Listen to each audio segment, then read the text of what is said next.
Hello again. This is Chaplain Paul Rosa from Manor House in Seaford, Delaware.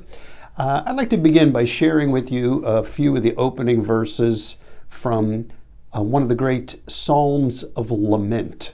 Psalm 77 begins this way.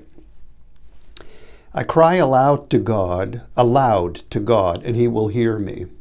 In the day of my trouble, I seek the Lord. In the night, my hand is stretched out without wearying. My soul refuses to be comforted. When I remember God, I moan. When I meditate, my spirit faints.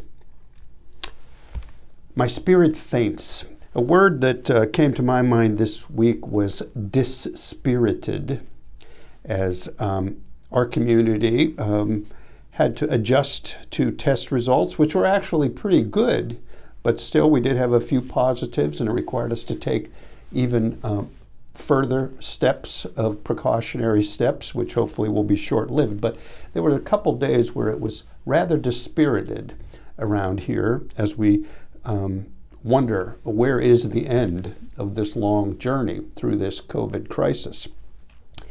Something that has come about in a prominent way during this time is a thing that has been around for a while but has really exploded with the advent of social media, and that is a thing called virtue signaling.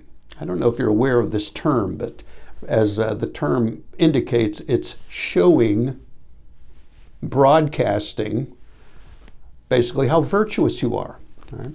And it involves persons going to great pains to make sure that other people know that they have the proper, compassionate attitude toward a certain issue, such as a person may express things that many of us are feeling, like, oh, I hope this ends soon. I'm really worried about my son's business. He's about to lose his business. My other son's school canceled, his graduation canceled, the wedding was canceled. All sorts of things. And someone may say to you, well, do you want everyone to die? Or don't you understand we have to do this? Again, see this passive-aggressive shaming of you for expressing a perfectly human feeling. This is where the psalm really helps us.